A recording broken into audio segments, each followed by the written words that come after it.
Hello ಗೆಳೆಯರೇ, welcome to ಹಳ್ಳಿಯ ರುಚಿ ಅಫಿಷಿಯಲ್. ಎಲ್ಲರೂ ನಮ್ಮ ಚಾನಲ್ ಆಗ್ತಾ ಇರೋಂಥ ವೀಡಿಯೋಸ್ ಎಲ್ಲ ನೋಡ್ತಾ ಇದ್ದೀರಾ ಅಂತ ಅಂದ್ಕೊಳ್ತಾ ಇದ್ದೀವಿ.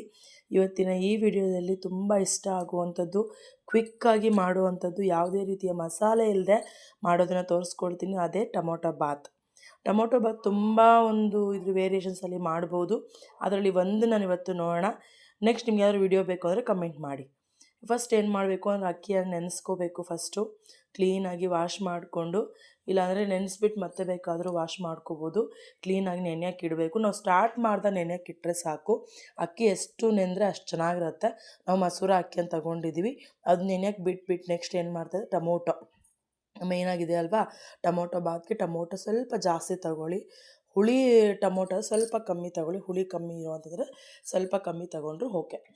ನಾವು ಟೊಮೊಟೊ ತೊಗೊಂಡಿದ್ದೀವಿ. ಟೊಮೊಟೊ ಸಣ್ಣ ಸಣ್ಣಗೆ ಹಚ್ಕೋಬೇಕಾಗತ್ತೆ. ಹಚ್ಕೊಂಡಿದ್ದಾದಮೇಲೆ ಇದಕ್ಕೆ ಹಚ್ಕೋಬೇಕಾದ್ರೆ ಕ್ಲೀನಾಗಿ ಸಣ್ಣ ಸಣ್ಣ ಉದ್ದಕ್ಕೆ ಹಚ್ಕೋಬೇಕು. ಯಾಕಂದರೆ ಬೇಯೋದು ಅಷ್ಟೇ ಕ್ಲೀನಾಗಿ ಬೆಂದೋಗುತ್ತೆ. ಯಾವುದೇ ರೀತಿಯ ಮಸಾಲೆನೂ ಅವಶ್ಯಕತೆ ಇಲ್ಲ, ಎಲ್ಲ ಹಂಗೇ ಹಾಕುವಂಥ ರೆಸಿಪಿ. ಓಕೆನಾ. ಟೊಮೊಟೊ ಕೊಯ್ದಿದ್ದಾಯಿತು. ನೆಕ್ಸ್ಟ್ ನೋಡ್ರಿ, ಕೊತ್ತಂಬರಿ ಸೊಪ್ಪನ್ನು ಕೊಯ್ದಿಟ್ಕೊಂಡಿದ್ದೀವಿ, ಪುದೀನ ಸೊಪ್ಪು, ಶುಂಠಿ ಮತ್ತು ಬೆಳ್ಳುಳ್ಳಿ ಎರಡನ್ನೂ ಸಹ ಜಜ್ಜಿ ಮಾಡ್ಕೊಂಡು ಇಟ್ಕೊಂಡಿದ್ದೀವಿ. ಮತ್ತು ಈರುಳ್ಳಿನೂ ಅಷ್ಟೇ ಸ್ವಲ್ಪ ಜಾಸ್ತಿ ಹಾಕ್ಕೊಳ್ಳಿ. ಬೇಕಾದರೆ ನಾವು ಸ್ವಲ್ಪ ಕಮ್ಮಿ ಹಾಕ್ತಾಯಿದ್ದೀವಿ ಅಷ್ಟೇ. ಮತ್ತು ಪಲಾವ್ ಸಾಮಾನು ಎಲ್ಲನೂ ಅಷ್ಟೇ, ನಿಮ್ಗೆ ಗೊತ್ತಿರುತ್ತೆ. ಎಲೆ ಆಗಿರ್ಬೋದು, ಮತ್ತು ಏನೆಲ್ಲ ಪಲಾವ್ ಸಾಮಾನು ಬರುತ್ತೋ ಅದೆಲ್ಲ ಸಹ ಒಂದು ಪ್ಲೇಟಲ್ಲಿ ಇಟ್ಕೊಂಡಿದ್ದೀವಿ. ಟೊಮೊಟೊ ಕೊಯ್ದಿದ್ದಾಗಿದೆ. ಇವಾಗ ರೆಡಿ, ಟೊಮೊಟೊ ಬಾತ್ ಮಾಡೋಕ್ಕೆ ರೆಡಿ ಆಗ್ತಾಯಿದ್ದೀವಿ. ನೆಕ್ಸ್ಟ್ ಏನು ಮಾಡೋ, ಒಂದು ಪಾತ್ರೆ ಇಟ್ಕೊಂಬಿಟ್ಟು ಗ್ಯಾಸ್ ಆನ್ ಮಾಡಿಬಿಟ್ಟು ಅದಕ್ಕೆ ಎಣ್ಣೆ ಹಾಕ್ಕೋಬೇಕು. ಸ್ವಲ್ಪ ಎಣ್ಣೆ ಹಾಕ್ಕೊಂಬಿಟ್ಟು ಮತ್ತೆ ಏನು ಮಾಡ್ತೀವಿ ಅಂದರೆ ಸಾಸಿವೆಯನ್ನು ಹಾಕ್ಕೋಬೇಕು. ಸಾಸಿವೆ ಚಿಟಪಟ ಅಂತ ಸಿಡಿಬೇಕು. ಅದು ಸಿಡಿದಿದ್ದಾದಮೇಲೆ ಏನು ಮಾಡ್ತೀವಿ, ಕರಿಬೇವು, ಹಸಿ ಕರಿಬೇವು ತುಂಬ ಟೇಸ್ಟ್ ಚೆನ್ನಾಗಿರುತ್ತೆ, ಸ್ಮೆಲ್ಲು ಚೆನ್ನಾಗಿರುತ್ತೆ. ಅದು ಹಾಕಿದ ತಕ್ಷಣ ಮತ್ತೆ ಪಲಾವ್ ಸಾಮಾನು ಎಲ್ಲ ಅವಾಗ ಇಟ್ಕೊಂಡಿದ್ವಲ್ಲ ಅದನ್ನೆಲ್ಲ ಹಾಕ್ಕೋಬೇಕಾಗುತ್ತೆ. ನೆಕ್ಸ್ಟ್ ಏನು ಮಾಡಬೇಕು, ಚೆನ್ನಾಗಿ ಅದನ್ನು ಕಲಿಸ್ಕೋಬೇಕು. ಅದು ತಳ ಹಣ್ಬಿಡತ್ತೆ, ನೋಡ್ಕೊಂಡು ಏನು ಮಾಡಬೇಕು, ಅದನ್ನು ಕಲಿಸ್ಕೋಬೇಕಾಗುತ್ತೆ. ಶುಂಠಿ ಬೆಳ್ಳುಳ್ಳಿ ಅವಾಗೆ ಜಜ್ಜಿ ಮಾಡಿಟ್ಕೊಂಡಿದ್ವಲ್ಲ ಅದನ್ನು ಹಾಕ್ಕೋಬೇಕಾಗತ್ತೆ. ನೆಕ್ಸ್ಟ್ ಈರುಳ್ಳಿಯನ್ನು ಹಾಕ್ತಾ ಇದ್ದೀವಿ. ಈರುಳ್ಳಿಯನ್ನು ಹಾಕಿದ ತಕ್ಷಣ ಮತ್ತೆ ಏನು ಮಾಡ್ದೆ, ಕ್ಲೀನಾಗಿ ಕಲಿಸ್ಕೊಂಡು ಒಂದು ಸಲ ಕ್ಲೀನಾಗಿ ಮಿಕ್ಸ್ ಮಾಡ್ಕೋಬೇಕಾಗತ್ತೆ. ಮಿಕ್ಸ್ ಮಾಡ್ಕೊಂಡು ಎಲ್ಲ ಮಿಕ್ಸ್ ಆಗಬೇಕು. ಶುಂಠಿ ಬೆಳ್ಳುಳ್ಳಿ ಎರಡೂ ಸಹ ತಳ ಹಣ್ಬಿಡತ್ತೆ.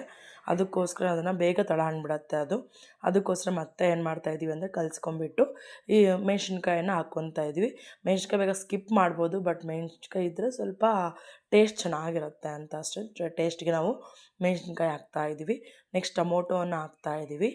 ಟೊಮೊಟೊ ಹಾಕಿದ ಕ್ಲೀನಾಗಿ ಮಿಕ್ಸ್ ಮಾಡಿಕೊಂಡು ತುಂಬ ಅದನ್ನ ಚೆನ್ನಾಗಿ ಬೆಂದು ಸ್ಮೂತಾಗಿ ಒಂದು ಪೇಸ್ಟ್ ಥರ ಆಗ್ಬಿಡ್ಬೇಕು. ಅಲ್ಲಿವರೆಗೂ ಏನು ಮಾಡಬೇಕಂದ್ರೆ ಒಂದೊಂದು ಹಂಗೆ ಇದ್ದರೂ ಚೆನ್ನಾಗಿರುತ್ತೆ, ಬಟ್ ಚೆನ್ನಾಗಿ ಬೆಂದುಬಿಟ್ರೆ ಏನಾಗುತ್ತೆ ಅಂದರೆ ಟೇಸ್ಟ್ ಚೆನ್ನಾಗಿರುತ್ತೆ.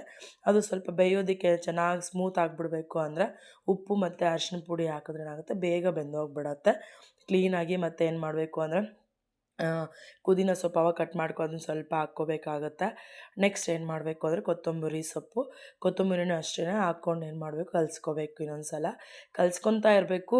ಇದನ್ನು ಜಾಸ್ತಿ ಕಲಿಸ್ತಾ ಇರಬೇಕು ಅಂತ ಯಾಕೆ ಹೇಳ್ತಾ ಇದ್ದೀವಿ ಅಂದರೆ ಶುಂಠಿ ಬೆಳ್ಳುಳ್ಳಿ ಹಾಕಿರೋದ್ರಿಂದ ಬೇಗ ತಳ ಹಣ್ಬಿಡತ್ತೆ, ಅದಕ್ಕೋಸ್ಕರ. ನೆಕ್ಸ್ಟು ಗರಂ ಮಸಾಲನ್ನು ಹಾಕ್ತಾಯಿದ್ದೀನಿ. ಗರಂ ಮಸಾಲ ಹಾಕಿದ ತಕ್ಷಣ ಏನು ಮಾಡಬೇಕು, ನೋಡ್ಕೋಬೇಕಲ್ಲಿ ಟೊಮೊಟೊ ಚೆನ್ನಾಗಿ ಬಂದಿದೆಯಾ ಇಲ್ವ ಅಂತ ನೋಡ್ತಾ ಇದ್ದೀವಲ್ಲ, ಟೊಮೊಟೊ ಚೆನ್ನಾಗಿ ಬಂದಿದೆಯಾ ಇಲ್ವ ಅಂತ ನೋಡ್ಕೋಬೇಕು. ನೋಡ್ಕೊಂಡು ಏನು ಮಾಡಬೇಕಂದ್ರೆ ಎಣ್ಣೆ ಸ್ವಲ್ಪ ಕಮ್ಮಿ ಸ್ವಲ್ಪ ಹಂಗೆ ಹಾಕ್ಕೊಳ್ಳಿ, ಚೆನ್ನಾಗಿರುತ್ತೆ. ಬೆಂದೋಗಿದೆ ಕ್ಲೀನಾಗಿ, ಟೊಮೊಟೊ ಬೆಂದಿದ್ದಾಯಿತು. ನೆಕ್ಸ್ಟು ವಾಟರನ್ನು ಹಾಕ್ತಾಯಿದ್ದೀವಿ. ವಾಟರ್ ನಮ್ಗೆ ಎಷ್ಟು ಬೇಕೋ ಅಷ್ಟು ನೋಡ್ಕೊಂಡು ಹಾಕ್ಕೋಬೇಕಾಗುತ್ತೆ.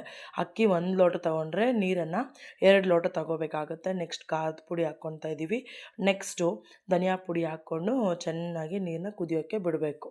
ಸ್ವಲ್ಪ ಹೊತ್ತು ಬಿಟ್ಟರೆ ಸಾಕು. ನೀವು ಇನ್ನೂ ಬಿಸಿ ನೀರು ಹಾಕ್ಕೊಂಡ್ರೆ ಇನ್ನೂ ಬೇಗ ಬೆಂದೋಗುತ್ತೆ, ಕುದಿ ಬಂದುಬಿಡತ್ತೆ. ಅದಕ್ಕೋಸ್ಕರ ನಾವು ಹಂಗೆ ಬಿಸಿ ನೀರು ಹಾಕ್ಕೊಂಡಿದ್ದೀವಿ, ಬೇಗ ಕುದಿ ಬಂತು. ಅಕ್ಕಿ ಹಾಕ್ತಾಯಿದ್ದೀವಿ. ಅಕ್ಕಿನ ಹಾಕಿದ ತಕ್ಷಣ ನೆಕ್ಸ್ಟು ಆವಾಗೆ ಸ್ವಲ್ಪ ಹಾಕಿದ್ವಲ್ಲ, ಇನ್ನೂ ಸ್ವಲ್ಪ ಕೊತ್ತಂಬರಿನ ಟೇಸ್ಟ್ ಚೆನ್ನಾಗಿರುತ್ತೆ ಮೇಲೆ ಹಾಕ್ಕೊಂಡ್ರೆ. ಅದು ಮತ್ತೆ ನೋಡ್ತಾ ಇದ್ದೀವಿ. ಆಲ್ರೆಡಿ ಅಕ್ಕಿಯನ್ನು ನೆನೆಯೋಕ್ಕೆ ಬಿಟ್ಟಿದ್ವಲ್ಲ ಸ್ವಲ್ಪ ಹೊತ್ತು ಆಗೋವರೆಗೂ, ಅದಕ್ಕೋಸ್ಕರ ಜಾಸ್ತಿ ಏನು ಟೈಮ್ ತಗೊಳ್ಳಲ್ಲ. ಮತ್ತು ಏನು ಮಾಡ್ತೀವಿ ಅಂದರೆ ಕ್ಲೀನಾಗಿ ಅದು ಚೆನ್ನಾಗಿ ಕುದಿಬೇಕು. ಕುದಿಯೋದು ನೋಡ್ತಾ ಇದ್ದೀರಲ್ವ, ಅವಾಗೆ ಸ್ಮೆಲ್ ಘಮ ಘಮ ಅಂತ ಬರ್ತಾ ಇದೆ. ಯಾವಾಗ ಪ್ಲೇಟ್ಗೊಂದು ತಿಂದ್ಬಿಡೋಣ ಅನ್ನಿಸ್ತಾ ಇದೆ. ಅದಕ್ಕೆ ಏನು ಮಾಡೋದು, ಸ್ಲಿಮ್ಮಲ್ಲಿ ಇಟ್ಬಿಟ್ಟು ಗ್ಯಾಸನ್ನು ಏನು ಮಾಡ್ತೀವಿ ಅಂದರೆ ಅದನ್ನ ಕುದಿಯೋದಕ್ಕೆ ಬಿಡ್ತೀವಿ. ಸ್ವಲ್ಪ ಉರಿ ಸ್ವಲ್ಪ ಕಮ್ಮಿ ಇಟ್ಟರೆ ಅಕ್ಕಿ ಬೇಗ ಬೆಂದೋಗುತ್ತೆ. ಇಟ್ಬಿಟ್ಟು ಏನು ಮಾಡ್ತೀವಿ ಅಂದರೆ ಕ್ಲೀನಾಗಿ ಒಂದು ಆವಾಗವಾಗ ತಿರ್ಸ್ಕೊತಾ ಇರಬೇಕು. ತೂಕದ್ದು ಏನಕ್ಕೆ ಇಡ್ತೀವಿ ಅಂತಂದರೆ ಹಂಗೆ ಬೇಯೋ ಬದಲು ಸ್ವಲ್ಪ ತೂಕದಿಟ್ಟರೆ ಬೇಗ ಅಕ್ಕಿ ಬೆಂದೋಗುತ್ತೆ ಮತ್ತು ಜಾಸ್ತಿ ನುಣ್ಣಗಾಗಲ್ಲ ಅಂತ ಇಡ್ತೀವಿ ಅಷ್ಟೇ. ನೋಡ್ತಾ ಇದ್ದೀರಲ್ಲ, ನೋಡಿ ಯಾವ ಥರ ಕಲಿಸ್ಕೊತ ಎಷ್ಟು ಉದುರುದ್ರಾಗಾಗಿದೆ ಅಂತ. ತುಂಬ ಸ್ಮೂತಾಗಿ ಚೆನ್ನಾಗಿದೆ. ತಟ್ಟೆಗೆ ಸರ್ವ್ ಮಾಡ್ಕೊಳ್ದೆ ಇದು ಜೊತೆ ಈರುಳ್ಳಿ ಇದ್ದರೆ ಸೂಪರ್ ತಿನ್ನೋದಕ್ಕೆ. ನೋಡ್ತಾ ಇದ್ದೀರಲ್ವಾ, ಇದು ನಮ್ಮ